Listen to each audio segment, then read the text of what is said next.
to make a wooden hangboard as a beginner with minimal material. Alright, let's get started. The materials you're going to need today are lumber.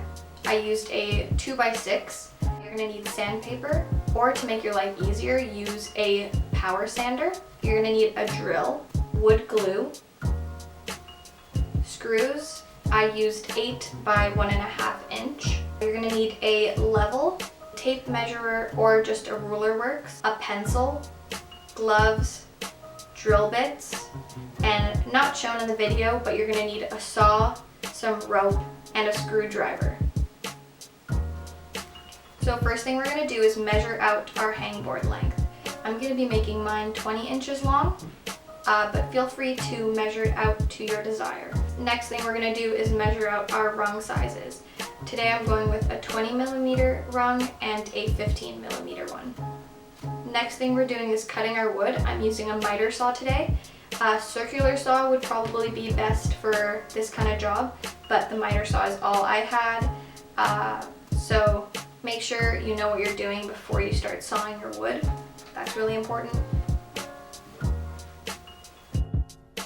Once I have all my pieces ready, I'm going to use my power sander to just round out the biggest plank of wood. I do this so that there's no sharp edges and everything's smooth in general.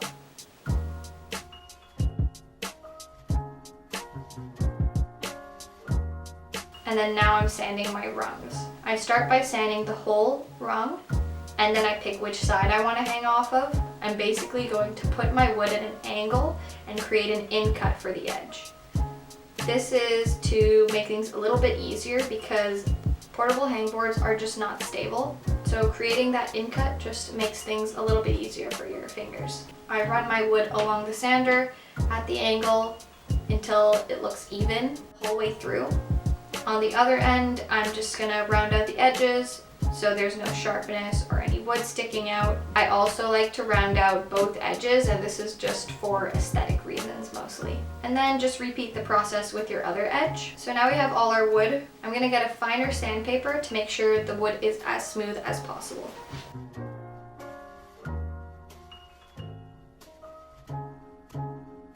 Next, I'm gonna use a pencil to draw where I wanna drill my holes. And I'm going to make sure that they're not in the exact same places on both rungs, just to avoid screws colliding. Then we just simply drill our holes in using our drill.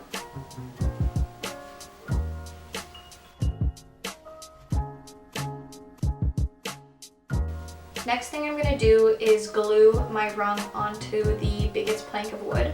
And this is to ensure that it doesn't move around when I'm actually screwing it in, because we want it to be level and straight. And then you can even use a level to ensure that it's straight and level. Then you can flip it over and do the exact same thing with your other rung. Give it a bit of time to dry, and then you can just put the screws in.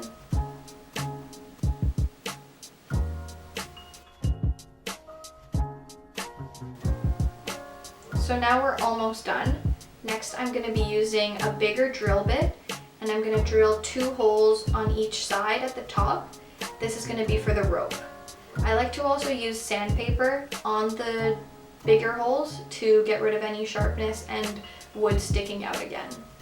So now you're going to grab your rope. I'm just using random parachute cord. The only thing you want to make sure of is that it's heavy duty enough that it can take the load you're going to put on it. And I'm going to be measuring out 6 feet of this parachute cord. I use a lighter to burn the ends to make sure that nothing comes loose or undone. And then here's how I put it through. You get the rope through the holes on the far ends, and then once you get it through both of those holes, you're going to go through the closer one, pull the rope through, and then finally through the last hole. Tie a knot at the end. I found this to be the best way to tie it so that you can easily switch which edge you want to hang from.